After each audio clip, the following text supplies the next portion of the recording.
Alors ce soir, on va plonger dans Lévitique chapitre 8 et 9. On va plonger dans l'univers de la première assemblée, la première église. Pourrions-nous dire que Dieu s'est choisi, que Dieu s'est constitué. Voilà, l'assemblée des enfants d'Israël dans le désert. Voilà, et puis Dieu, pendant ce temps, Dieu leur révélait comment avoir une relation avec lui. Et ce qui a rendu cette assemblée unique, c'est qu'ils n'avaient pas leur propre bâtiment fixe, de manière permanente, mais comme celui dans lequel nous nous tenons, mais ils portaient leur bâtiment avec eux sur leurs épaules. Donc ça, c'était, on ne va pas essayer avec notre bâtiment, on risquerait d'avoir des problèmes, mais eux, c'était leur caractéristique. C'était une tente, ils avaient une tente, et c'était une tente qui ne contenait pas toute l'assemblée des 2,5 millions de personnes, mais seulement quelques représentants de la tribu de Lévi, qui représentaient le peuple de Dieu devant Dieu, à travers toute une série de sacrifices. Alors, en commençant d'examiner l'adoration divine, les principes d'adoration divine dans le livre du Lévitique, on s'est arrêté sur toute une série de sacrifices, voilà, dans la première feuille résumée, juste ici, dans les chapitres, et dans la deuxième également, on a vu les 7 premiers chapitres du Lévitique qui portaient sur ce système sacrificiel basé sur 5 offrandes principales. Ça, c'est dans les 2 premières pages de résumé. Donc, en fait, les enfants d'Israël apportaient ou des animaux ou du grain devant l'Éternel. Il y avait 5 offrandes différentes, je viens de les évoquer. L'idée derrière tout ce système cultuel, toute cette série de sacrifices, c'était de, si vous voulez vraiment vous approcher de Dieu, que vous voulez avoir une relation avec Dieu, avec Yahweh, la seule possibilité de le faire, c'est en étant nettoyé par le seul détergent possible, c'est-à-dire le sang. D'accord ? La seule possibilité d'approcher Dieu, c'était à travers le sang. À travers le sang. Le sang d'une victime innocente en votre nom. Et tout ça, ça nous donne une base solide pour comprendre voilà, la notion de sacrifice et puis toute la trajectoire et l'accomplissement en Jésus-Christ dans le Nouveau Testament. Donc voilà, première chose, l'adoration, elle implique le sacrifice. C'est quelque chose vraiment de fondamental. J'aurais pu vous dire plein de belles choses sur l'adoration, plein de choses positives, mais non, l'adoration, la première chose, c'est que ça implique le sacrifice. Et c'est très marqué dans le Lévitique et ça se concrétise en Jésus-Christ. Alors, les pratiques du Lévitique, égorger des animaux sur un autel, on ne va pas s'amuser à les faire, ce n'est pas quelque chose qui est appelé à être reproduit, mais les principes d'adoration, le concept de ce que représente le sacrifice, il est je pense, à découvrir ensemble. Donc l'adoration, le culte implique le sacrifice. Et maintenant, si on avait un des habitants d'Israël qui disait « Off, moi aujourd'hui, je n'ai pas trop envie d'apporter un sacrifice, voilà, j'ai la flemme, j'ai pas envie, je suis fatigué, du coup je ne vais pas le faire parce que c'est vraiment quelque chose que je dois vraiment vouloir faire et du coup si je n'ai pas trop envie, je ne vais pas vraiment faire ce sacrifice, sinon je suis un hypocrite. » Dieu n'acceptait pas ce genre de mentalité. Ça c'est très clair. Dieu nous appelle à une réponse d'obéissance. Une partie du culte, une partie de l'adoration comprennent cette idée d'obéissance. Donc moi je crois que même pour nous aujourd'hui, quand on loue Dieu, quand on adore Dieu, il y a cette idée d'obéissance dans le sacrifice. Il y a un élément de sacrifice lié à l'obéissance de Dieu. Et on a tout le dernier chapitre du livre de l'Épître aux Hébreux qui est basé sur le livre du Lévitique et il dit, Hébreux 13-15, « Par Christ, offrons donc sans cesse à Dieu un sacrifice de louange, c'est-à-dire le fruit de lèvres qui reconnaissent publiquement lui appartenir. » Sans cesse, offrons sans cesse à Dieu un sacrifice de louange. Ce n'est pas offre à Dieu un sacrifice de louange, n'offre pas à Dieu un sacrifice de louange quand tu es fatigué ou quand tu as passé une mauvaise journée, quand tu n'es pas de bonne humeur. Non, on pourrait avoir l'impression d'être de mauvaise humeur des fois quand on vient pour une soirée d'études bibliques, pour une soirée de louange, pour un culte, et se dire je vais rester sur ma chaise et puis je vais attendre que ça se passe, de toute façon je ne suis pas en forme, je vais juste écouter la musique et regarder les paroles qui défilent, ou alors c'est pas trop mon truc de chanter, ma voix n'est pas assurée, je tape pas des mains en rythme, je me sens pas trop. Eh bien, ceux qui se posent cette question-là, je vous invite à entrer dans un sacrifice de louange. Vous voyez ? Entrer dans un sacrifice de louange, j'ai pas envie de louer, j'ai pas envie d'adorer pour plein de raisons. Eh bien non, Dieu me dit que adorer c'est du sacrifice, eh ben, je vais apporter un sacrifice de louange. Ça me coûte d'adorer. Voilà, c'est notre sacrifice de louange. Quand on vient au culte le dimanche matin, c'est un sacrifice de louange. Donc notre approche de Dieu, le sacrifice, le culte, l'adoration doit inclure le sacrifice. Et on a traité des différents sacrifices dans les chapitres 1 à 7 du Lévitique. Maintenant, les chapitres de ce soir, 8 et 9, sont sur le sacerdoce, avec le chapitre 10 qu'on étudiera la prochaine fois. Ça parle de tout ce qui est ordination, consécration des souverains sacrificateurs, des prêtres, comment ils ont été établis, comment ils étaient choisis dans un but précis pour servir Dieu. Ils donnaient leur vie pour servir Dieu, en fait, en offrant des sacrifices. Donc ça nous montre que le culte, il doit inclure le service aussi. De toute façon, l'adoration, c'est un style de vie. Hein. Quand on parcourt les Écritures, l'adoration, si on doit parcourir toutes les Écritures, je vous fais un bref résumé parce qu'on n'a pas le temps de faire une étude sur l'adoration, mais ça implique à la fois la dimension de prosternement, j'adore Dieu, je dis qui il est, ce qu'il fait, mais ça inclut aussi le service. Et ça peut aller de je chante des louanges jusqu'à faire un sourire à la boulangère. L'adoration, c'est un style de vie. C'est un style de vie du quotidien. Il y a cette dimension verticale où on adore Dieu, et puis il y a cette dimension horizontale où dans l'adoration, il y a cette dimension du service envers mon prochain. De toute façon, Jésus a résumé la loi dans ces deux choses. Aime Dieu, aime ton prochain, dimension verticale, horizontale. L'adoration, c'est pareil, c'est un style de vie, du quotidien en fait, j'ai envie de dire. C'est pas juste le dimanche matin. Voilà, donc les chapitres 8 et 9 vont traiter de la façon dont les premiers sacrificateurs ont été ordonnés dans le ministère, c'est-à-dire appelés par Dieu, consacrés. Voilà, un groupe spécial d'hommes d'une certaine tribu, d'une certaine famille, pouvaient participer en tant que médiateurs pour le peuple devant le Seigneur. Mais ce n'était pas l'idée, l'intention originelle de Dieu. Ce n'était pas sa première idée. Son idéal, c'était que tout le peuple soit constitué de prêtres, en fait. Et Dieu voulait que tout son peuple soit des sacrificateurs. Et on trouve cette idée dans le livre d'Exode, je vais vous le lire, c'est au chapitre 19, qui dit « Moïse monta vers Dieu, et l'Éternel l'appela du haut de la montagne en disant « Tu parleras ainsi à la maison de Jacob, et tu diras aux enfants d'Israël, vous avez vu ce que j'ai fait à l'Égypte, et comment je vous ai porté sur des ailes d'aigle et amené vers moi. Maintenant, si vous écoutez ma voix et si vous gardez mon alliance, vous m'appartiendrez entre tous les peuples, car toute la terre est à moi. Vous serez pour moi un royaume de sacrificateurs et une nation sainte. Voilà les paroles que tu diras aux enfants d'Israël. » Donc l'intention initiale de Dieu, dans Exode 19, c'était de faire de toute sa nation, de tout son peuple, un royaume de sacrificateurs, un royaume de prêtres. Mais son idée elle a été écourtée à cause de l'idolâtrie du peuple. Comme Moïse est descendu de la montagne, vous savez l'épisode du veau d'or. Alors du coup, plutôt que toute une nation, les conséquences du péché sont terribles, plutôt que d'avoir une nation composée de prêtres et de sacrificateurs, toute une nation, du coup c'était une certaine famille, d'une certaine tribu, de la famille d'Aaron, des descendants de Lévi, qui ont été choisis comme médiateurs pour la nation. Mais cette idée qui était brisée dans l'Ancien Testament à cause de l'idolâtrie, elle va être restaurée dans la Nouvelle Alliance parce que la Bible elle parle de la prêtrise, du sacerdoce universel de tous les croyants. C'est ce qu'on voit dans Pierre, 1 Pierre chapitre 2, verset 9. Vous, au contraire, vous êtes un peuple choisi, des prêtres royaux, une nation sainte, un peuple racheté. Nous sommes des prêtres. C'est fort quand même comme idée. C'est pas juste se dire il y a un ou deux gugus qui vont faire quelque chose sur l'estrade. Non, tous vous êtes des prêtres. Le ministère, c'est pour tous. Alors on ne va pas tous être au même niveau, il y aura des responsables spirituels qui vont être reconnus, mais tous on a cette responsabilité de prendre soin du peuple de Dieu. C'est ce que c'est un prêtre, c'est consacrer sa vie pour le service. Et on est tous appelés à ça. Tous pasteurs, j'ai envie de dire.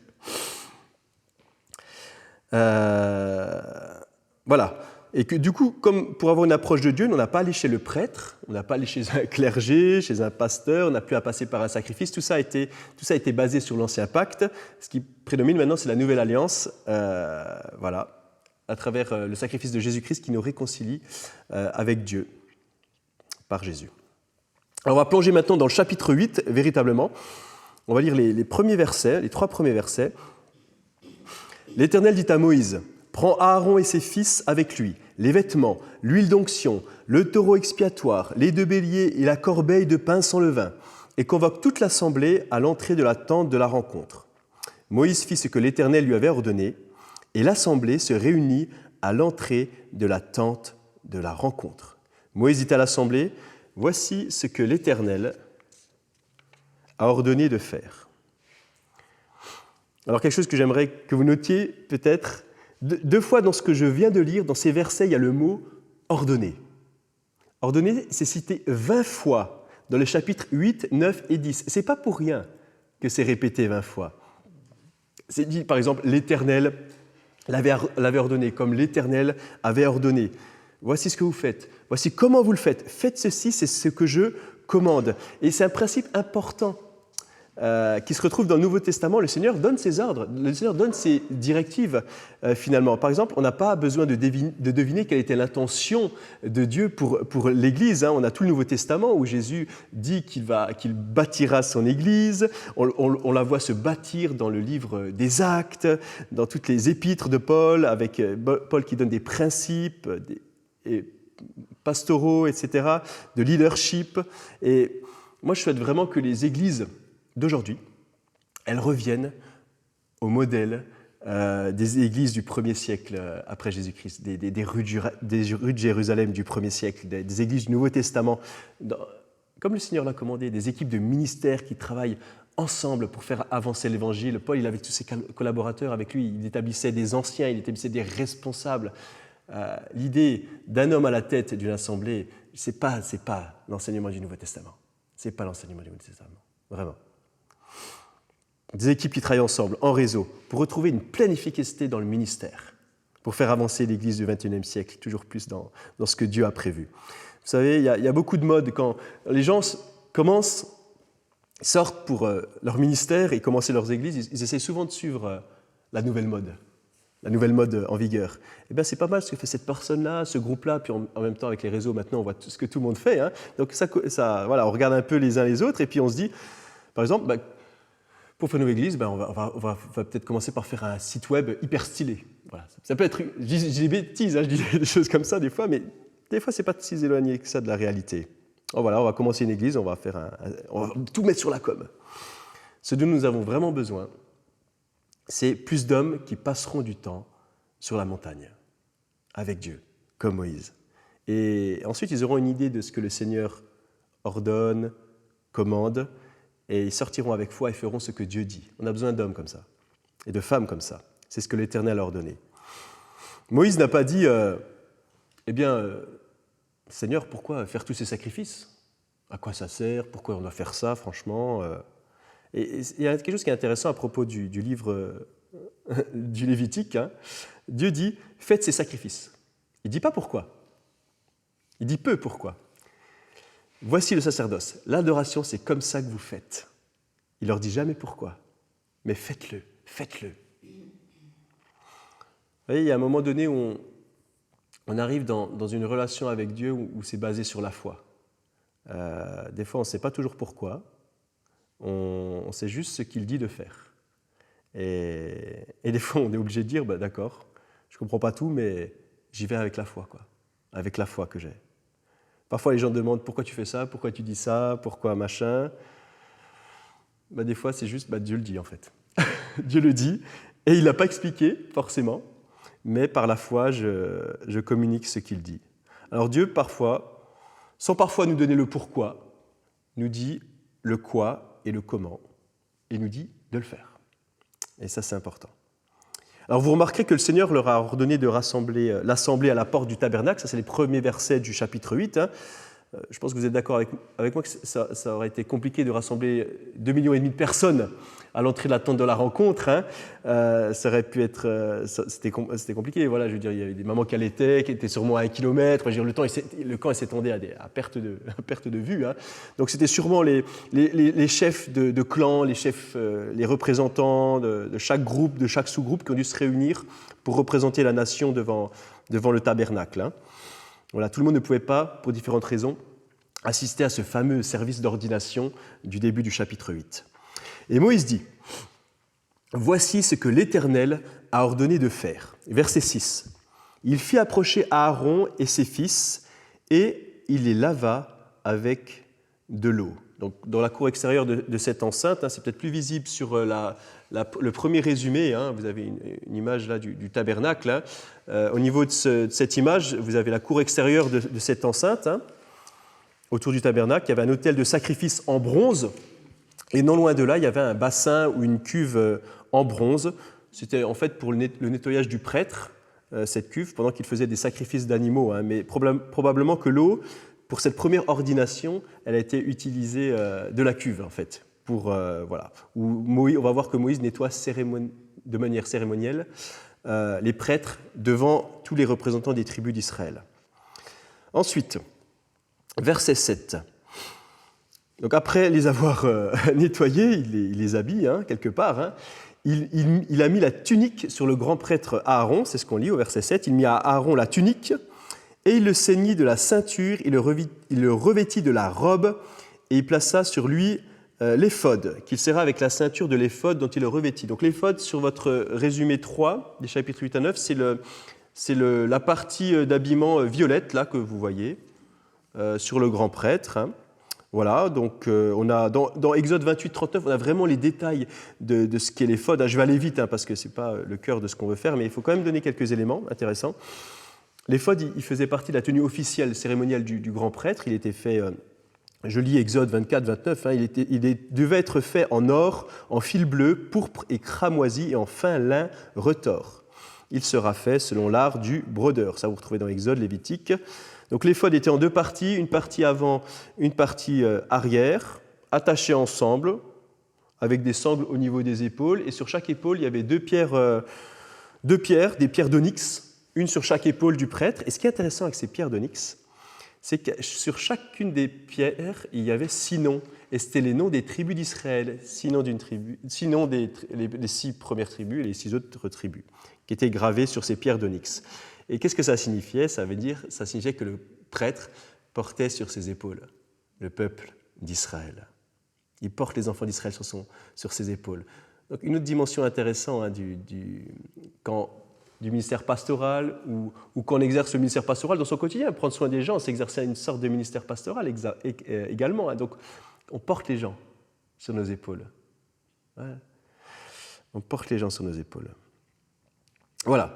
Donc, il portait les noms des enfants d'Israël devant le Seigneur sur ses épaules. Comme prêtre, il représentait le peuple devant Dieu. Puis au verset 8, il lui mit le pectoral. Donc le pectoral, c'était fait de tissu, ce n'était pas une plaque dure de métal, d'accord. C'était un petit morceau carré de tissu qui pendait autour du cou du grand prêtre. Et sur ce pectoral en tissu, vous pouvez voir, il y avait 12 pierres magnifiquement ornées. Voilà, 4 d'entre elles. En 3 rangées ou 3 en 4 rangées, on n'est pas tout à fait sûr des éléments. Chacune de ces pierres représentait pareillement les tribus d'Israël. Donc ça, je trouve ça magnifique parce que non seulement le grand prêtre il portait le peuple d'Israël sur ses épaules, mais aussi sur son cœur, en fait.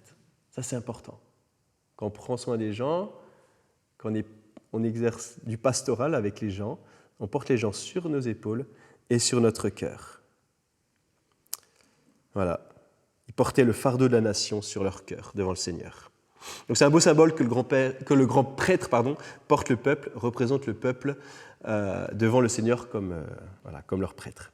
Donc maintenant, quelque part, nous avons un grand prêtre qui s'appelle Jésus-Christ. C'est une chose remarquable qu'on lit dans l'Épître aux Hébreux, et il cite le livre du Lévitique, l'auteur de l'Épître aux Hébreux, il dit le sacerdoce lévitique, des fils d'Aaron, ces sortes de sacrificateurs, c'est passé, c'est une vieille alliance, c'est fini. On a un seul grand prêtre, c'est Jésus-Christ, qui nous porte sur nos épaules et sur son cœur, qui nous porte sur ses épaules et sur son cœur. Il vit toujours et il intercède pour nous. En Hébreux chapitre 4, on lit « Ainsi, puisque nous avons un souverain grand prêtre qui a traversé le ciel, Jésus, le Fils de Dieu, restons fermement attachés à la foi que nous professons. En effet, nous n'avons pas un grand prêtre incapable de compatir à nos faiblesses. Au contraire, il a été tenté en tout point comme nous, mais sans commettre de péché. Jésus est donc notre véritable grand prêtre. » Un retour à Lévitique. Donc dans les 7 premiers chapitres de Lévitique, on a vu qu'on avait besoin d'un sacrifice de sang versé pour nous approcher de Dieu. Et en tant que pécheurs, nous avons besoin de sacrifices dans l'Ancien Testament, mais aussi dans le Nouveau Testament en tant que pécheurs. Et tous les sacrifices pointent vers Jésus-Christ sur la croix. Donc chapitres 7, 8, 9, en tant que peuple de Dieu, nous avons besoin d'un prêtre, et le prêtre pointe vers Jésus-Christ, le grand prêtre, par excellence, qui a vaincu la mort, qui est ressuscité d'entre les morts, qui vit et qui intercède pour nous. Alors les pierres du pectoral, si on reprend ces pierres, elles étaient multicolores, des pierres précieuses de couleurs variées. On les retrouve à nouveau dans l'Apocalypse. C'est très intéressant, dans l'Apocalypse chapitre 21, dans la Nouvelle Jérusalem, comme Jean est en train de décrire la ville sainte, la Nouvelle Jérusalem qui descend du ciel vers la nouvelle terre, parce que Dieu va créer un nouveau ciel, une nouvelle terre. Et la Nouvelle Jérusalem, on parle de ces pierres comme étant des pierres de fondation. Et c'est les mêmes pierres que dans le pectoral du grand prêtre. Donc je trouve que les deux sont... Il y a un beau lien ensemble au niveau de tout ça. Mais voilà, on pourrait... Voilà, je vais avancer parce que sinon on va se perdre dans tout ça. Donc au verset 7, au niveau de ce pectoral, donc, il lui mit le pectoral avec les pierres précieuses, dans lequel il plaça l'Urim et le Thummim. Alors est-ce que vous avez utilisé votre Urim et votre Thummim récemment ? Alors, ce n'est pas exactement ce que c'était. On ne peut que faire des suppositions pour l'Urim et le Thummim. Ça signifie littéralement lumière et perfection au pluriel. Alors, la meilleure hypothèse, c'est que l'Urim et le Thummim, c'était 2 pierres qui étaient utilisées pour déterminer la volonté de Dieu quand on était dans une impasse. Quand une situation où c'était inextricable, par exemple, quand le leadership était menacé, qu'on ne savait pas dans quelle direction aller spirituellement, on utilisait l'Urim et le Thummim. Qu'on n'avait pas une direction claire, ou on ne savait pas vraiment quelle allait être la volonté de Dieu pour une situation. C'était quelque part, oui. Mais le sort guidé par la providence divine, quand même. Mais effectivement, c'est une sorte un peu de tirage au sort. Alors, les érudits ont fait plusieurs suppositions. Je vous mets les 2 plus fréquemment retenues. Encore une fois, on ne va pas trancher là ce soir, ce n'est pas l'idée. Alors certains chercheurs pensaient que l'Urim et le Thummim, c'était 2 pierres. Une pierre était blanche et une pierre était noire. Et elle ne brillait que lorsque le Seigneur voulait donner un oui ou un non. D'accord ? Si c'était un oui, c'est la pierre blanche qui brillait. Si c'était un non, c'est la pierre noire qui brillait. C'est juste une supposition. L'autre supposition, c'est qu'il y avait les mots « oui » en hébreu, qui étaient écrits d'un côté des pierres. Le mot hébreu « oui », c'est « ken », et le mot « non », c'est « lo ». Et je pense qu'après... Alors, ils pensent. Après, c'était un peu un système comme un système avec des dés ou des pièces de monnaie, et puis on lançait, et puis s'il y avait 2 « oui », 2 « ken », ça voulait dire que, hop, on pouvait y aller, quoi. Donc voilà, c'est des suppositions. Voilà. On va passer, parce qu'on n'a pas plus d'indications. Verset 9, ensuite, après avoir posé donc cet éphod avec ce pectoral, sur la tête maintenant du prêtre, il pose la tiare sur sa tête, et il place sur le devant de la tiare la lame d'or, diadème sacré, comme l'Éternel l'avait ordonné à Moïse. C'est ce qu'on peut lire au verset 9. C'était une sorte de couronne d'or, où il y avait des mots écrits en hébreu. Il y avait écrit notamment « Odesh la Yahweh », ça veut dire « sainteté au Seigneur ». Voilà. Et c'était le grand prêtre qui était mis à part, qui était consacré. Et quand on est mis à part, séparé, il y a ce côté de consécration sainte. C'était un représentant du peuple qui apportait des sacrifices sacrés. Donc lui-même et sa famille étaient saints, mis à part. C'est ça que ça veut dire, la sainteté, mis à part, différent. Et il portait cette petite couronne qui disait « sainteté au Seigneur », comme le Seigneur l'a ordonné. Voilà. Ensuite, versets 10 à 17. On va identifier les différentes étapes du service d'ordination des prêtres.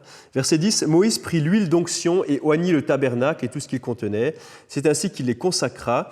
Il en fit 7 fois l'aspersion sur l'autel, puis il oignit ce dernier et tous les accessoires, la cuve et son socle, pour les consacrer. » Donc là, on est à l'extérieur.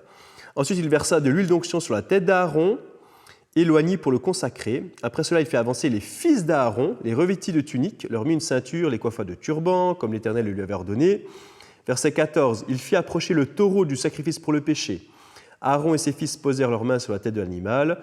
Moïse l'égorgea, prit le sang, en appliqua avec son doigt sur les cornes de l'autel pour purifier l'autel. Ensuite, il répandit le reste du sang sur le socle de l'autel et le consacra pour y accomplir le rite d'expiation. Il prit toute la graisse qui recouvrait les entailles, le lobe du foie et les 2 rognons avec leur graisse et il les fit brûler sur l'autel. Le reste du taureau avec la peau, la viande et les excréments, il le brûla à l'extérieur du camp, comme l'Éternel lui avait ordonné. Donc en tout, on identifie 4 étapes dans ce service d'ordination, de consécration des prêtres, d'Aaron et de ses fils, descendants de la tribu de Lévi. Alors la première étape, c'est le nettoyage. Le prêtre lui-même, il a dû être nettoyé. Parce que le prêtre, même s'il avait été consacré, mis à part pour un service saint, ça restait un homme pécheur. Donc il fallait nettoyer aussi le prêtre. La Bible dit dans Romains 3,23, « Tous ont péché, en effet, ils sont privés de la glorieuse présence de Dieu. » Et le nettoyage se fait par la repentance et la foi en Jésus-Christ seul. Et ça, c'est vraiment important. C'est le sang de Jésus qui nous purifie, qui nous nettoie et qui nous permet de tenir dans la présence de Dieu. Et ça, c'est des concepts des fois qui ne sont pas bien compris. Moi, je me rappelle, il y a 2 ans, j'avais fait la connaissance d'un pasteur et il me présentait un peu son ministère comme un job. Il n'était pas chrétien, il n'était pas converti, il n'était pas né de nouveau. Il adhérait aux valeurs, il avait étudié la parole, mais il me disait « Non, moi je ne suis pas croyant. » J'étais là, comment tu peux être un leader spirituel? Comment tu peux incarner ce prêtre qui porte la nation sur ses épaules, sur son cœur, et sans connaître Jésus, sans être purifié? Je me disais ça, comment c'est possible? J'ai l'impression de rêver des fois. Mais bon, voilà, sans sacrifice de Jésus, ce n'est pas possible. On ne peut pas se tenir dans la présence de Dieu et puis être leader spirituel et puis faire avancer le royaume sans être nettoyé par le sang de Jésus-Christ. Donc voilà, avant d'offrir des sacrifices pour les autres, ces grands prêtres, ils ont dû être nettoyés. La deuxième étape, c'était le vêtement. Ils avaient des vêtements spéciaux, on l'a un peu évoqué, qui étaient prescrits dans Exode chapitre 28 et chapitre 39. Attention, l'habit ne fait pas le moine, comme on dit. Jésus, dans le Nouveau Testament, il dit, dans Luc 20, verset 46, il a dit « Gardez-vous des spécialistes de la loi qui aiment parader en costume de cérémonie, qui affectionnent qu'on les salue sur les places publiques, qui veulent les sièges d'honneur dans les synagogues et les meilleures places dans les banquets. » Donc voilà, Jésus n'a pas donné la priorité à ceux qui portaient de beaux habits dans la Nouvelle Alliance, on est bien d'accord, parce que des fois on a un peu ces idées-là qui restent. Dans la Nouvelle Alliance, c'est différent de l'Ancienne Alliance, tout est accompli en Jésus-Christ, et s'il y a quelque chose à enfiler, s'il y a vraiment un vêtement à enfiler, c'est l'humilité. C'est vraiment quelque chose dans les Écritures. Pierre le dit, « Revêtez-vous d'humilité ».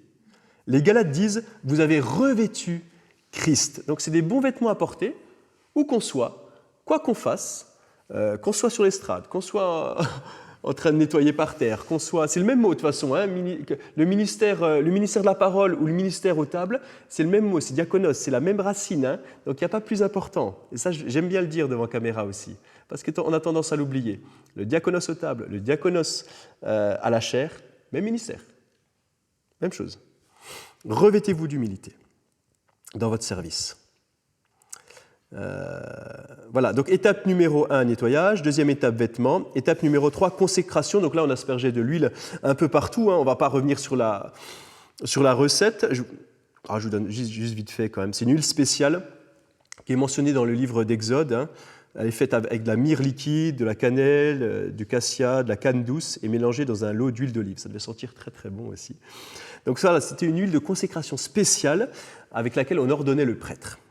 Et avec cette huile, il devait notamment asperger le tabernacle, tous les articles sur le tabernacle, voilà. Et ceux qui allaient exercer le sacerdoce, donc Aaron et ses fils en l'occurrence. Parce que tout le monde ne pouvait pas être aspergé, c'était juste Aaron et ses fils, et les petits-enfants d'Aaron, et les arrière-petits-enfants d'Aaron, tous les descendants d'Aaron, parce qu'ils étaient choisis pour ce service spécial dans l'Ancienne Alliance.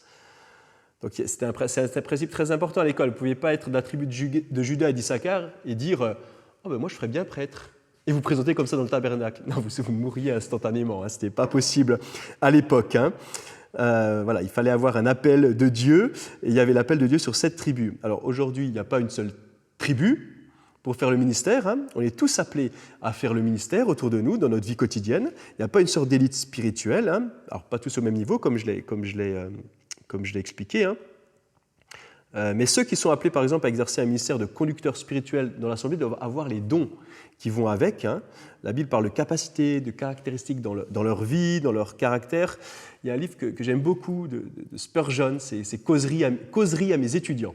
Et il dit, voilà un extrait, « Aucun homme ne peut s'immiscer dans le troupeau de moutons comme un sous-berger. Il doit avoir un œil sur le chef des bergers et attendre son commandement. Avant qu'un homme ne se démarque comme l'ambassadeur de Dieu, il doit attendre l'appel d'en haut. Et s'il ne le fait pas, mais se précipite dans le bureau sacré, le Seigneur dira de lui, et d'autres comme lui, et c'est dans Jérémie 23, 32, « Je ne les ai point envoyés, je ne leur ai point donné d'ordre, et ils ne sont d'aucune utilité à ce peuple, dit l'Éternel. » Donc ça, c'est un principe très important. Quand on veut exercer un ministère, par exemple dans le leadership spirituel, si ce n'est pas Dieu qui donne l'ordre, on risque de vraiment se planter. Tellement de personnes, j'ai rencontré tellement de personnes qui ont manqué leur chemin, qui ont trébuché, qui ont chuté de la chair, j'ai envie de dire. Hein. On a eu plein d'affaires récentes, de scandales récents de pasteurs, hein, dans le milieu évangélique. Hein. C'est tristement évident dans toutes les histoires qui nous entourent et dans les églises délabrées qui nous entourent également. Hein. Donc, quand on veut exercer le ministère à un certain niveau, assurons-nous vraiment que Dieu nous appelle à ça. Ce n'est pas seulement « je pense vraiment que je veux le faire, j'ai vraiment envie de le faire ». Non, c'est ce que tu as reçu un ordre de l'extérieur, de Dieu. Donc, 4 étapes, il y a le nettoyage, les vêtements, la consécration. Et la 4e chose dans ce passage, des versets 10 à 17 du chapitre 8, il y avait une contribution aussi, c'est-à-dire un sacrifice. Des sacrifices spéciaux qui ont été faits ce jour d'ordination, des animaux qui ont été tués. Lorsque vous donnez quelque chose à Dieu, vous faites un sacrifice. Et là, les prêtres, ils ont dû faire un sacrifice. Quand vous entrez dans le sacerdoce, quand vous entrez dans le ministère, vous faites un sacrifice. Que ce soit quand vous préparez une étude biblique, comme ce soir, ou quand vous allez témoigner à un voisin, ou que vous allez prendre du temps avec quelqu'un qui ne va pas bien, vous exercez le ministère. Vous faites un sacrifice. Vous sacrifiez votre temps, vous sacrifiez votre confort, vous sacrifiez votre vie privée, vous sacrifiez plein de choses. On pourrait mettre plein de choses. Mais quand vous investissez ça, il y a du sacrifice. Donc, Actes Timothée chapitre 3 dit ceci. On dit « Celui qui aspire à être un dirigeant dans l'Église désire une belle tâche ». Mais c'est ce que Paul ne dit pas, mais il le fait ailleurs. Hein. Il dit que c'est un bon travail, mais c'est un travail dangereux. Il le dit plus tard. Par exemple, j'ai des statistiques aux États-Unis. Je n'ai pas les statistiques pour la France, mais aux États-Unis, chaque mois, 1600 pasteurs quittent le ministère. 1600, tous les mois. C'est une statistique assez alarmante, plein de raisons. Épuisement, problèmes personnels, problèmes d'ennui, division dans l'Église, échec moral. 70% de ceux qui démissionnent ont déclaré qu'ils avaient ressenti un fort appel de Dieu à être dans le ministère, avant d'entrer dans le ministère. 3 ans plus tard, seulement 50% étaient sûrs que c'était un vrai appel de Dieu dans leur vie. 80% des épouses mariées à des pasteurs souhaiteraient que leur mari ait choisi une autre profession. C'est beaucoup quand même. Ça veut dire des choses quand même. Hein. Il y a des choses qui sont applicables à la France. Hein. Et beaucoup d'entre elles divorceront de leur mari parce que cela, ça implique des sacrifices. Qu'est-ce qu'on sacrifie ? C'est ce que je disais tout à l'heure. Notre temps, votre vie privée, voilà. Il y a des gens qui peuvent débarquer à n'importe quelle heure chez vous comme ça. Voilà. Il y a des choses à... Quand on s'engage avec Dieu, que ce soit dans le ministère, mais pas que le ministère pastoral reconnu, hein, dans le ministère de tous les jours. On peut exercer un ministère pastoral dans la vie de tous les jours quand on prend soin des gens. C'est ça, être pastoral dans sa relation avec l'autre. On peut sacrifier beaucoup de choses. Je parlais encore avec quelqu'un dimanche dernier qui me disait « Aimer les autres, ça me détruit. » Dimanche, là, dans l'escalier, là. Aimer les autres, ça me détruit. C'est vrai. C'est vrai. Mais celui qui perd sa vie la regagne, dit Jésus. Je ne dis pas que c'est facile, mais il y a de l'espérance. Donc le sacrifice, Ça a été fait dans ce sacerdoce, hein, cette ordination des prêtres. Hein. Ils ont fait un sacrifice de leur vie pour servir Dieu et le peuple. Ils ont apporté vraiment une contribution. Il y a une célèbre violoniste qui jouait au célèbre Carnegie Hall de New York, et elle était excellente. On lui a demandé, mais comment vous faites pour être si douée? Et sa réponse, ça a été 2 mots, négligence planifiée.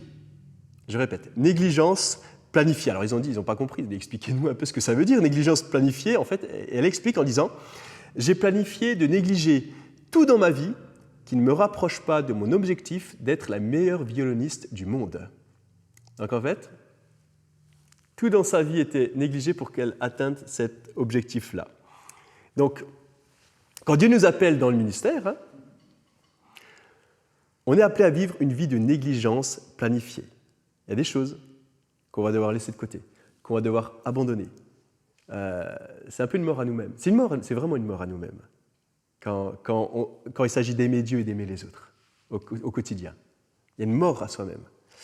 Une vie de négligence planifiée, c'est la vie à laquelle Jésus nous appelle. Hein. Viens et suis-moi, abandonne tout.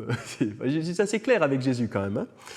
Hein. Voilà. Une vie de négligence planifiée où on se perfectionne et on se concentre sur l'appel de Dieu. Alors on va aller au verset 14, hein, où les sacrifices ont été faits ce jour d'ordination. Hein, 3 d'entre eux, pour être exact, il y a eu 3 sacrifices. Dans le verset 14, puis à nouveau répété dans le verset 18 et le verset 22, Moïse fit approcher l'animal pour le sacrifice et Aaron et ses fils posèrent leurs mains sur la tête de l'animal. Ils apportent là une offrande pour le péché, un holocauste, hein, une offrande de consécration spéciale pour ce jour-là. Et dans le verset 22, c'est écrit « Il fit approcher l'autre bélier, le bélier de consécration, et Aaron et ses fils posèrent leurs mains sur la tête du bélier. Moïse égorgea le bélier, prit de son sang et en mit sur le lobe de l'oreille droite d'Aaron, sur le pouce de sa main droite et sur le gros orteil de son pied droit. » Alors, côté droit, comme ça paraît un peu surprenant. Hein. 3 fois hein, sur le côté droit quand même. Hein. Lobe de l'oreille, pouce de la main droite, gros orteil de son pied droit. Je ne vais pas faire de politique ce soir, mais une anecdote pas amusante, semi-amusante on va dire. Trump a été visé par une tentative d'attentat. Vous avez tous été au courant. Hein. Vous avez peut-être vu les journaux télévisés l'image de Trump avec le visage ensanglanté. Et en fait, c'est une balle qui avait touché l'oreille droite. Et certains réseaux évangéliques se sont emparés de ça en disant ben, ça y est, Trump a été consacré par Dieu parce qu'il avait le sang sur l'oreille droite, en se basant sur ce passage du Lévitique. Voilà, je trouve toujours bien de faire attention à ne pas tirer les versets hors contexte, parce qu'on en fait des dangereux prétextes. Donc c'est pour ça que j'aime bien passer du temps sur les passages pour les remettre en contexte. Alors, encore une fois, c'est une anecdote semi-amusante, aucune politique n'est faite ce soir, mais voilà. Il fallait quand même relever un peu ça. Voilà, le côté droit, c'est considéré comme le côté on va dire, de la domination ou le meilleur d'une personne. Voilà. Donc c'est pour ça qu'il dit de mettre du sang sur l'oreille droite, le pouce de la main droite et le gros orteil du pied droit. Et en fait, le symbole de tout ça, ça représente une vie de consécration à Dieu. C'est ça en fait, c'est le meilleur. Je donne le meilleur. Quand je dis je veux suivre Dieu, je veux suivre Jésus-Christ, je donne le meilleur en fait. Mon oreille droite, mon pouce droit, mon gros orteil droit, ça veut dire, mon écoute de Dieu, ma marche avec Dieu, tous mes actes avec Dieu. Je veux dire, il est là le symbole aussi, hein, c'est tout en fait. Je lui consacre tout, quoi. Alors, quel est l'équivalent de cela dans le Nouveau Testament? C'est Romains 12, verset 1, le fameux « Je vous exhorte donc, frères, par les compassions de Dieu, à offrir vos corps comme un sacrifice vivant, saint, agréable à Dieu, ce qui sera de votre part un culte raisonnable. » Est-ce que vous avez déjà pensé au potentiel d'un seul être humain, avec son corps, dédié au but et à la gloire de Dieu? Eh bien, il y a un jeune homme qui a un jour entendu un prédicateur dire lors d'un service religieux la chose suivante: « Le monde n'a pas encore vu ce que Dieu peut faire à travers une personne entièrement dévouée à lui. » Et ce jeune homme avait dit « Par la grâce de Dieu, je serai cet homme. » Il a grandi, il s'est devenu Dwight Lyman Moody, le grand évangéliste de Chicago. Donc, vous voyez le potentiel d'une personne entièrement dédiée à Dieu, ce qu'il peut y avoir. Un corps humain, les facultés d'un être humain qui se consacre entièrement à Dieu. Les Écritures, elles sont remplies d'exemples de gens qui se sont consacrés entièrement à Dieu, en disant différentes parties de leur corps. Si on prend Moïse, rappelez-vous ce que Moïse a dit. En gros, il a dit ma bouche, c'est mon atout le moins attrayant, quoi. Il était bègue, voilà, c'était compliqué, il ne savait pas très bien parler. Dieu a dit je t'utiliserai. Je te donnerai du pouvoir pour dire des mots devant Pharaon en Égypte. Je te permettrai de dire tout mon amour au niveau du mont Sinaï aux enfants d'Israël. Donc la bouche de Moïse en elle-même n'était pas vraiment impressionnante, mais Dieu l'a utilisée pour sa gloire, pour faire de grandes choses. Et il a été la voix de celui qui a emmené Israël hors d'Égypte. Donc la bouche de Moïse, les mains de David. Mettez une fronde dans les mains de cet enfant et ça devient un tireur d'élite pour le front de Goliath. Les pieds de Paul. Ésaïe 52,7 dit qu'ils sont beaux sur les montagnes, les pieds de celui qui apporte de bonnes nouvelles. Et derrière, c'est cette idée d'apporter l'évangile. Paul, avec ses pieds qui alla de Jérusalem jusqu'à Rome, voilà les 3 voyages missionnaires d'évangélisation autour du monde, avant de finir avec celui-là en direction de Rome. Maintenant, peut-être qu'on peut penser, pourquoi ne pas considérer notre vie comme la base des opérations de Dieu, le QG de Dieu, les quartiers généraux du Saint-Esprit. La Bible dit que nous sommes le temple du Saint-Esprit. Et ce n'est pas pour rien qu'elle dit ça. Quel potentiel la Bible pourrait développer pour Dieu si on devait se réveiller le matin et dire « Voici ma bouche, voici mes pieds, voici mes mains, utilise-les, Seigneur. » Si on faisait cette prière le matin, en se levant, « Seigneur, voici tout mon corps, utilise-les comme tu veux. » Donc Aaron et ses fils ont été oints de cette façon, sur ce côté droit. Ce que je veux juste souligner ici, c'est que Dieu veut nous utiliser tous sans exception. Il n'utilise pas seulement les prédicateurs, les pasteurs, qu'il appelle au ministère officiel. On est tous dans le ministère, ça j'insiste vraiment. On peut tous exercer un ministère pastoral avec les gens qui nous entourent, sans être forcément dans un ministère reconnu. Ça, c'est le sacerdoce de tous les croyants, tous dans le ministère. Donc, utilisons notre corps pour sa gloire. Voilà. Vous savez, Dieu, s'il voulait faire vraiment, s'il avait vraiment envie, pour faire du travail excellent, il utiliserait les anges. Ils sont bien meilleurs que nous dans le domaine. Voilà, dans le livre de l'Apocalypse, on voit qu'un ange, il traverse le ciel, il prêche l'évangile éternel à chaque tribu, à chaque langue, à chaque personne sur la terre pendant la période des tribulations. Je veux dire, les anges, ils sont vachement plus doués que nous. Pourquoi ? Mais Dieu décide de nous utiliser, nous. Être humain parfait, parce que je pense que Dieu, il aime se glorifier dans la faiblesse. Et il choisit de le faire avec nous. Voilà. Donc pourquoi, voilà. Je crois vraiment que Dieu, il choisit les folles choses de ce monde pour confondre les sages. Et Dieu aime prouver à quel point il est merveilleux en utilisant l'instrument le plus faible. Il veut montrer à quel point il est puissant en utilisant l'instrument le plus faible. Ça, c'est Dieu qui décide. Donc si vous ne vous sentez pas à la hauteur, vous êtes le parfait candidat pour Dieu, j'ai envie de dire.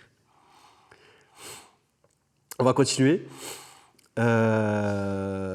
Verset 30 à 36, c'est comme ça on finira le chapitre 8. Et après on avancera vite le chapitre 9, très rapidement. Moïse prit de l'huile d'onction et du sang qui était sur l'autel. Il en fit l'aspersion sur Aaron et sur ses vêtements, sur les fils d'Aaron, sur leurs vêtements. Il sanctifia Aaron et ses vêtements, les fils d'Aaron et leurs vêtements avec lui. Moïse dit à Aaron et à ses fils, « Faites cuire la chair à l'entrée de la tente d'assignation, c'est là que vous la mangerez, avec le pain qui est dans la corbeille de consécration, comme je l'ai ordonné, en disant, Aaron et ses fils la mangeront. » Verset 32, « Vous brûlerez dans le feu ce qui restera de la chair et du pain. Pendant 7 jours, vous ne sortirez point de l'entrée de la tente d'assignation jusqu'à ce que les jours de votre consécration soient accomplis, car 7 jours seront employés à vous consacrer. » Ce n'est pas fait en 5 minutes. Ce qui s'est fait aujourd'hui, l'Éternel a ordonné de le faire comme expiation pour vous. Vous resterez donc 7 jours à l'entrée de la tente d'assignation, jour et nuit, et vous observerez les commandements de l'Éternel, afin que vous ne mouriez pas. Car c'est là ce qui m'a été ordonné. Aaron et ses fils firent toutes les choses que l'Éternel avait ordonnées par Moïse. Donc chapitre 9, vraiment, ils commencent leur ministère de prêtre. Le chapitre 8, c'est la base de leur ministère, leur consécration, leur ordination. Le chapitre 9, c'est le début de leur ministère. Le chapitre 10, ce sera la chute de leur ministère. On verra que 2 des fils ne le font pas correctement et Dieu les frappera à mort dans le chapitre 10. Donc ils commencent donc au chapitre 9 par offrir des sacrifices. Vous savez, ils se mettent en route, ils font le service, ils font le ministère. D'abord pour eux-mêmes, puis pour le peuple. Encore une fois, tous ces éléments dans ce chapitre, du début du chapitre, ça démontre une chose, ça illustre un principe, c'est encore une fois, c'est la seule approche de Dieu, c'est le sacrifice, quoi. C'est sur la base du sang. Et il faut un médiateur. Donc encore une fois, ça pointe vers Jésus-Christ. Le sang et un médiateur. Voilà, ça c'est la base pour se tenir dans la présence de Dieu.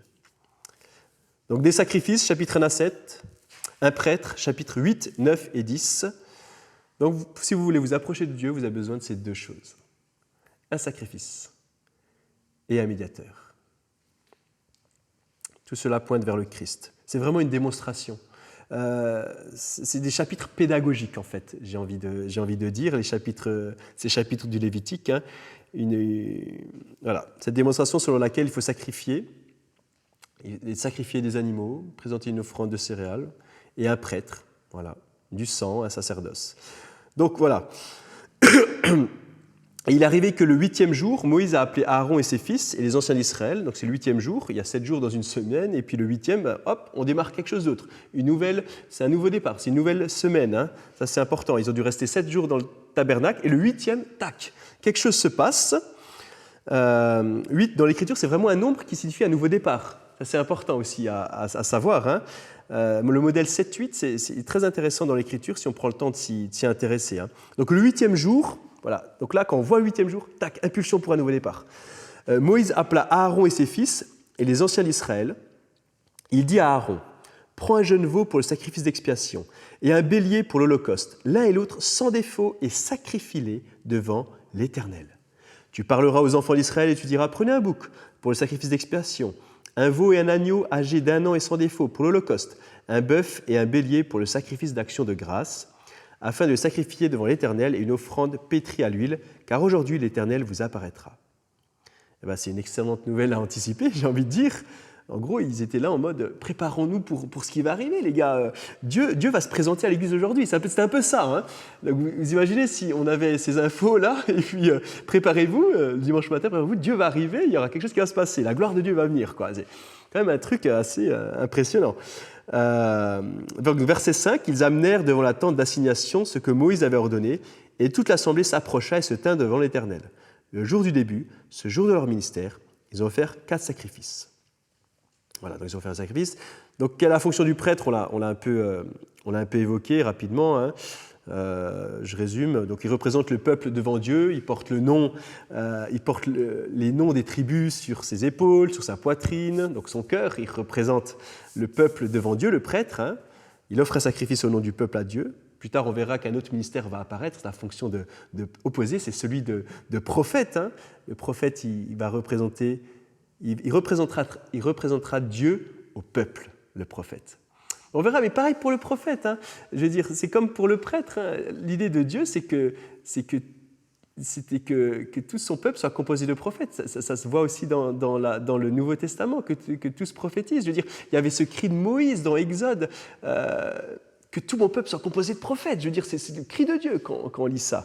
Donc pareil, sacerdoce pour tous, dans tous les ministères aussi, mais pas au même niveau. Donc, tac. Alors maintenant, dans l'Antiquité, si on remonte à l'époque des patriarches, Abraham, Isaac, Jacob, les patriarches, ils agissaient souvent comme des prêtres au nom de leur famille. Avant que ces fonctions soient créées, la fonction de prêtre, c'est les patriarches qui avaient cette fonction de prêtre. C'est pour ça qu'on lit le livre de Job. Vous vous rappelez le livre de Job, chapitre 1, c'est dans la période des patriarches. Il dit que Job, il offrait des sacrifices d'animaux le matin pour sa famille. Pour chaque membre de sa famille, un animal par membre de sa famille, au cas où si ses enfants auraient péché, voilà. Donc il fait une fonction de prêtrise, il y a une fonction de prêtrise chez Job. C'est très intéressant à étudier aussi ça. Donc ensuite, dans l'Antiquité, parfois les rois des villes ou les rois des régions remplissaient aussi des fonctions liées à la prêtrise. La personne peut-être la plus remarquable dans ce domaine, c'est Melchisédek, qui était un roi prêtre, hein, le roi de Salem, l'ancienne Jérusalem. Il était à la fois roi, à la fois prêtre. La Bible l'appelle le prêtre du Dieu très haut. En fait, Jésus est appelé prêtre pour l'éternité d'après l'ordre de Melchisédek. Donc pour moi, Melchisédek, c'est un type de Christ. Il préfigurait, il annonçait Christ aussi. Et pareil, Melchisédek, si on commence, on n'aura pas assez de la soirée pour terminer. Alors Moïse a dit, verset 6, Moïse dit, « Vous ferez ce que l'Éternel a ordonné et la gloire vous apparaîtra, la gloire de Dieu vous apparaîtra. » Moïse dit à Aaron, « Approche-toi de l'autel, offre ton sacrifice d'expiation et ton holocauste, et fais l'expiation pour toi et pour le peuple, offre aussi le sacrifice du peuple, et fais l'expiation pour lui, comme l'Éternel l'a ordonné. » Verset 8, Aaron s'approcha de l'autel, il égorgea le veau pour son sacrifice d'expiation. On va au verset 12, il égorgea l'holocauste, les fils d'Aaron lui présentèrent le sang, il le répandit sur l'autel tout autour, jusqu'au verset 15. On arrive au verset 15, ensuite il offrit le sacrifice du peuple, il prit le bouc pour le sacrifice expiatoire du peuple, il l'égorgea, l'offrit en expiation comme la première victime. On saute au 22, Aaron leva les mains vers le peuple et il le bénit. Puis il descendit, après avoir offert le sacrifice d'expiation, l'holocauste et le sacrifice d'action de grâce. On pense que l'autel du sacrifice, il est érigé sur une plateforme juste un peu plus haut pour que tout le peuple puisse voir la cérémonie, par-dessus le mur. Donc Aaron s'est levé, a offert le sacrifice, il a tendu la main, a béni le peuple. Que leur a-t-il dit ? Eh bien, ça ne nous est pas dit ce qu'il a dit comme bénédiction.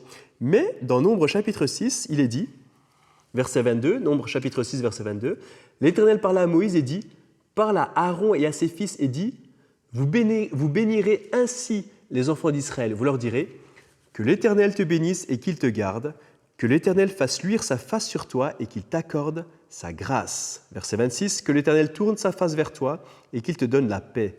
C'est ainsi qu'ils mettront mon nom sur les enfants d'Israël et je les bénirai. Donc, je pense vraiment que lors de ce sacrifice, il y a eu cette bénédiction parce qu'elle était voulue par Dieu quand on bénissait les enfants d'Israël. Que l'Éternel te bénisse et te garde, que l'Éternel fasse luire sa face sur toi, qu'il t'accorde sa grâce. Voilà. Donc Jésus a fait la même chose aussi en tant que grand prêtre. Il a offert le sacrifice au calvaire. Il s'est sacrifié lui-même au calvaire. Il est mort, il est ressuscité d'entre les morts. Et après être ressuscité des morts, il est monté au ciel. Et dans le chapitre 24 de Luc, Luc a emmené ses disciples au sommet du mont des Oliviers jusqu'à Béthanie. Et avant de monter au ciel, qu'est-ce qu'il a fait ? Il a levé les mains. Il les a bénis. Comme Aaron a levé les mains et a béni le peuple d'Israël. Et que leur a dit Jésus ? On ne sait pas. Il est possible qu'il ait donné la bénédiction d'Aaron, le grand prêtre. Parce que Jésus citait Lévitique. Et sûrement qu'il a dit que l'Éternel te bénisse et qu'il te garde, que l'Éternel fasse luire sa face sur toi et qu'il t'accorde sa grâce, que l'Éternel tourne sa face vers toi et qu'il te donne la paix. C'est possible qu'il ait dit ça aux disciples. Ensuite, on continue. Moïse et Aaron entrèrent dans la tente d'assignation. Lorsqu'ils en sortirent, ils bénirent le peuple et la gloire de l'Éternel apparut à tout le peuple. Alors, quel spectacle grandiose ça devait être. Alors, quelle était la gloire de l'Éternel ? La Shekinah, disent les Hébreux, c'est la Shekinah, la gloire de Dieu. Alors, ça peut être la présence signifiée par, vous savez, cette sorte de nuage qui remplissait le tabernacle. Voilà, quand la gloire de Dieu arrivait dans le tabernacle, il y avait ce nuage qui se manifestait. Ça pouvait faire référence à ça. Mais on sait aussi que dans le livre de l'Exode, la gloire de Dieu était déjà là. C'était la colonne, voilà, ce nuage aussi ce tourbillon le jour, et puis cette colonne de feu la nuit. Il y avait ça aussi. Voilà, c'est pas précisé, mais en tout cas, il y avait une manifestation physique de la gloire de Dieu. Donc voilà, en tout cas, la gloire de Dieu, quand elle bougeait physiquement, ils emballaient la tente et la mettaient sur leurs épaules et puis partaient à un autre endroit. Donc peut-être qu'il faisait référence à cela, ou alors ça pourrait peut-être faire simplement référence à la déclaration suivante. Le feu sortit de devant l'Éternel et consuma sur l'autel l'holocauste et les graisses. Tout le peuple le vit, et ils poussèrent des cris de joie et se jetèrent sur leur face. Waouh! Ils tombèrent tous à terre. Incroyable. Le feu de Dieu qui vient et qui balaye tout. Et je pense que c'est une manière de dire que Dieu était content en fait. Il y avait vraiment cette portée-là. Dieu était content, Dieu agréait ce culte, et on pouvait s'attendre à ce qu'il le fasse, qu'il l'agrée, parce que c'est ce qu'il avait commandé. c'est ce qu'il avait ordonné. Le culte que Dieu accepte, c'est le culte que Dieu ordonne. C'est le culte que Dieu prescrit. C'est le culte que Dieu donne. On ne peut pas simplement dire « Bon, moi, j'imagine Dieu comme ça, et puis je vais le louer comme je veux, en fait, comme je l'entends, en fait. » C'est juste, on n'a pas cette option. On n'a pas. La seule chose qui nous permet d'adorer Dieu, qui nous permet de nous tenir dans la présence de Dieu, c'est le sang de Jésus-Christ. Rien d'autre. Il y a des gens, j'entends des fois des gens dire on va entrer dans la présence de Dieu en prenant un chant. Moi, quand j'entends ça, tous mes poils se hérissent. La seule chose qui nous fait tenir dans la présence de Dieu, c'est le sang de Jésus-Christ. On est dans la présence de Dieu. Quand on est le temple du Saint-Esprit, on est dans la présence de Dieu. D'accord ? Ça, c'est quelque chose qu'on ne peut pas nous enlever.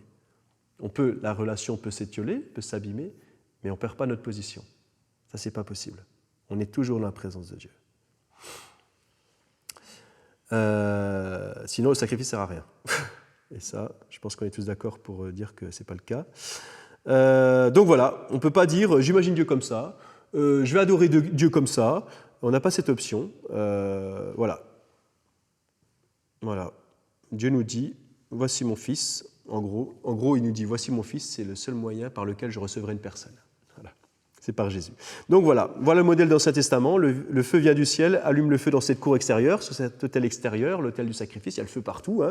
Et maintenant, on leur a dit aussi au peuple d'Israël, gardez ce feu allumé perpétuellement. Donc ils ont gardé ce feu, ils le transportaient, il y avait un convoi de feu. Voilà, ça faisait partie de leur travail. Une fois que ce feu a été allumé, il fallait le garder pour pas qu'il ne s'éteigne. Même quand ils voyageaient. Ils transportaient un gros feu comme ça, un ensemble de charbon vivant peut-être. Voilà, il fallait le maintenir jusqu'au prochain arrêt pour tout réinstaller, la tente, le tabernacle. Voilà, vaste programme. Voilà. Donc voilà, le sacrifice que Dieu agrée, c'est celui qu'il prescrit. Le culte qu'il agrée, c'est ce qu'il prescrit. L'adoration qu'il agrée, c'est l'adoration qu'il prescrit. Voilà, et puis on va finir.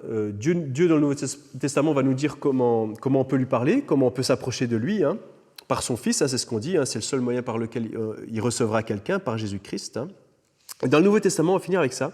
Jésus a parlé du Saint-Esprit, il a dit à ses disciples la chose suivante dans Jean 16, versets 7 à 11. « Cependant, je vous dis la vérité, il vous est avantageux que je m'en aille, car si je ne m'en vais pas, le Consolateur ne viendra pas vers vous, mais si je m'en vais, je vous l'enverrai.